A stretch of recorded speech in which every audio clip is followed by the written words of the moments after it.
Saya haji tahun 2017 itu masuk ke salah satu gua yang lebarnya cuma 1 meter, memanjang, baunya harum. Ternyata gua ini dijadikan tempat bersembunyi Rasulullah ketika Jabal Uhud perang kalah. Beliau lari ke gua ini. Luasnya cuma 1 meter tapi panjang, baunya harum. Saya tanya sama orang di situ, ini bau harumnya dari mana? Bau harum ini dari darahnya Rasulullah Muhammad SAW yang menetes ketika saat itu, dan sampai hari ini baunya masih harum. Maka lumrah ketika dikatakan khairul bariyah nadroh ilaiha, manusia yang paling baik dan paling enak untuk dipandang, darah yang menetes sekian tahun yang lalu sampai hari ini masih membuat gua itu menjadi harum. Ketika perang dari Jabal Uhud kalah, Nabi Muhammad bersedih, modal perang habis, sahabat banyak yang meninggal. Malaikat Jibril datang, Muhammad, saya lihat dari kejauhan kamu andilau. Apa itu antara dilema dan galau? Saya lihat kamu menangis. Kenapa kamu menangis, wahai Muhammad? Saya bersedih, wahai Jibril, perang kalah, modal perang habis, sahabat banyak yang mati. Apa kata Jibril? Muhammad, kalau kamu menghendaki, kita berdoa Jabal Uhud itu kita jadikan gunung emas. Apa jawaban Muhammad? Rausah, saya nggak mau. Kenapa? Karena kalau sampai ini dilakukan oleh Nabi Muhammad SAW, hari ini di Purworejo orang-orang yang susah nggak punya uang pasti lari ke Merapi kemudian berdoa, ya Allah, jadikanlah gunung Merapi menjadi gunung emas. Kanjeng Nabi tidak melakukan itu saja, kejadian di Purworejo. Apalagi kalau Kanjeng Nabi melakukan itu. Tahu-tahu jumeneng noto, udah dirojo. Bakul angkringan munggah balik, bro.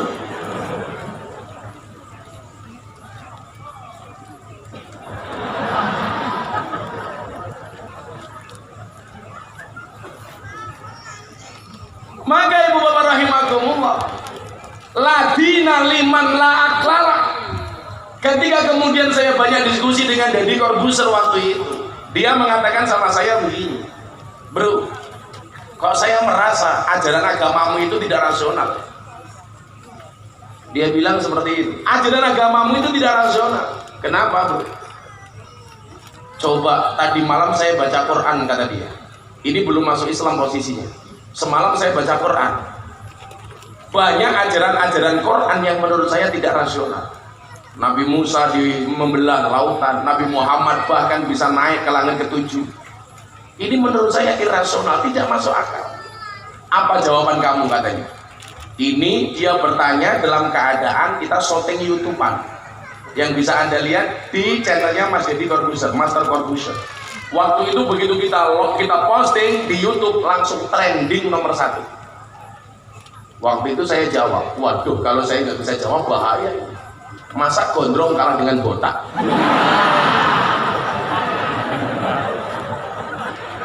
Pertanyaan orang ini selama ini sangat-sangat cerdas. Kenapa? Karena Master Deddy itu merupakan lulusan S3 luar negeri. Gelarnya pun PhD, filosofi doktor. Sementara dia belajar agama hanya dengan saya yang lulusan S1. Itu pun ijazah tidak saya ambil. Kenapa? Karena saya malu kuliah 4 tahun gelarnya SAG, sarjana agak gimana gitu.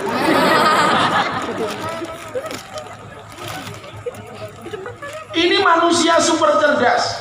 Saking cerdasnya dia pernah menjadi the best magician in the world 2 kali di Amerika. Pemenangnya Deddy 2 kali berturut-turut. Saking cerdasnya rambut pun tidak berani tumbuh di kepalanya. Makanya dia paling marah kalau saya telepon, bro ada tawaran iklan apa? Sampo, matamu dia.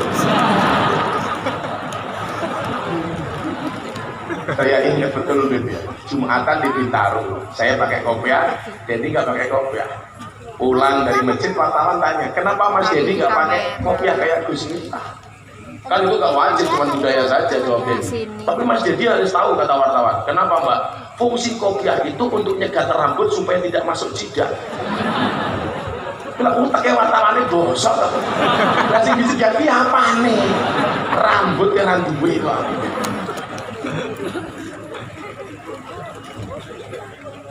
Waktu itu jawaban saya apa? Saya berpikir sejenak, kemudian saya jawab. Coba sebelum saya jawab, kamu jawab pertanyaan saya. Ya. Cinta itu dari mata turun ke hati atau dari hati naik ke mata? Saya bilang sama dia. Jawaban Dedi sama dengan jawaban orang Wonorogo. Cinta itu dari mata turun ke hati. Saya bilang, Anda salah. Loh, salah gimana? Bagaimana saya bisa mencintai seseorang sementara mata saya tidak melihat? Dia bilang. Apa jawaban saya waktu itu? Kalau Anda mengatakan cinta itu dari mata turun ke hati, bagi saya salah.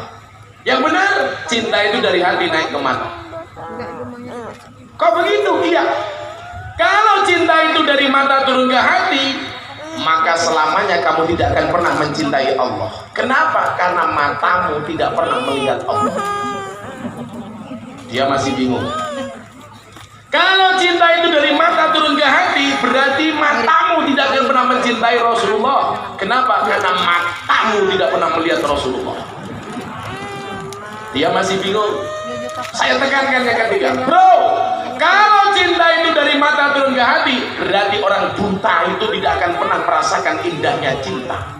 Kenapa? Karena orang buta tidak pernah melihat pasangannya.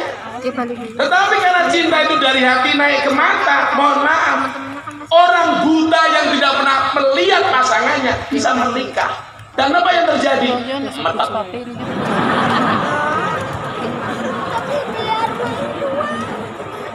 Kenapa? Karena hatinya cinta. Saya punya banyak kawan yang matanya tidak bisa melihat, menikah dengan orang yang juga tidak melihat. Kan matanya nggak pernah melihat. Kenapa kok bisa? Karena hatinya sudah tumbuh rasa cinta. Bahkan soal bercinta, Beb Gasim ini kalah dengan orang buta. Orang buta itu bercintanya 2 jam 3 menit. 2 jam cari lubangnya, 3 menit mainnya.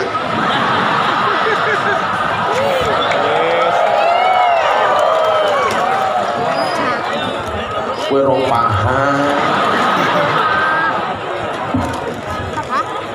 Itu tuh mainan anak kecil, anak itu balon. Ini arahnya mau saya bawa kemana?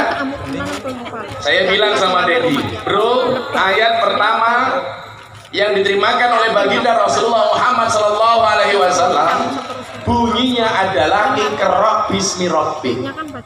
Iqra itu dimensi akal, bismi rabbik itu dimensi hati. Iqra itu intelektualitas, bismi rabbik itu spiritualitas. Saya sering mengatakan apa bedanya orang NU dengan Muhammadiyah. Orang NU dan Muhammadiyah itu bedanya satu.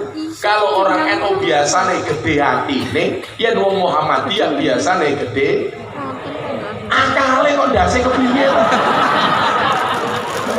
Ndas-ndasi wong Muhammadiyah goblok. Akali.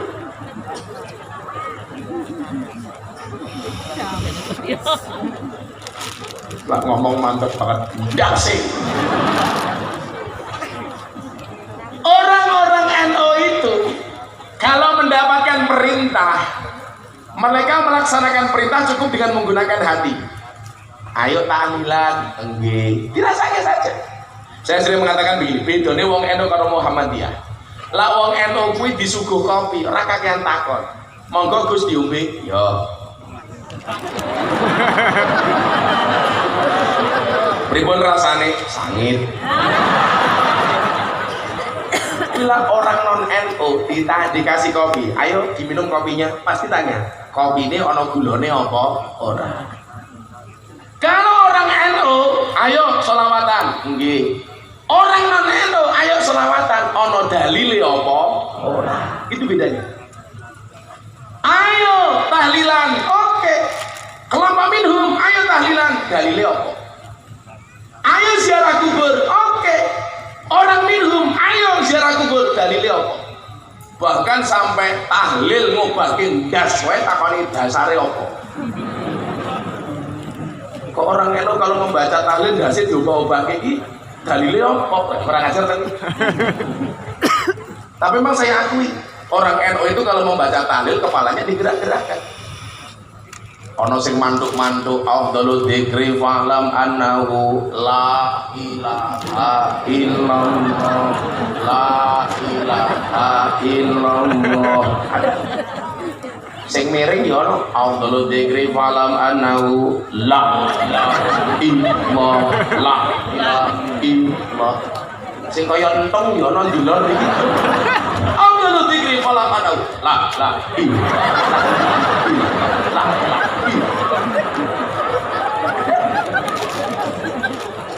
Sing cowok ya Allah lu diri malam enak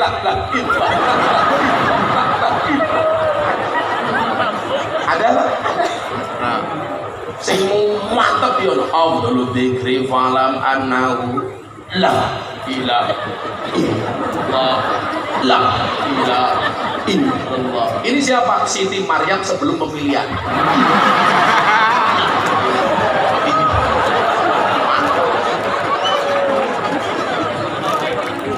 Sing kemayune pol ya ana afdhalul dzikri fa'lam annahu la ilaha illallah la ilaha illallah.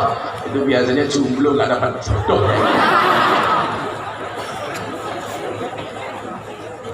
Kaya ngono sing takoni aku angsal napa mboten Gus? Tak jawab ento. Alasane napa? Ya jowo wong das-dase dhewe. Dia nggak boleh itu membaca tahlil karo ngobahke dase kancane. Alhamdulillah dzikri wala mana la illallah la illallah.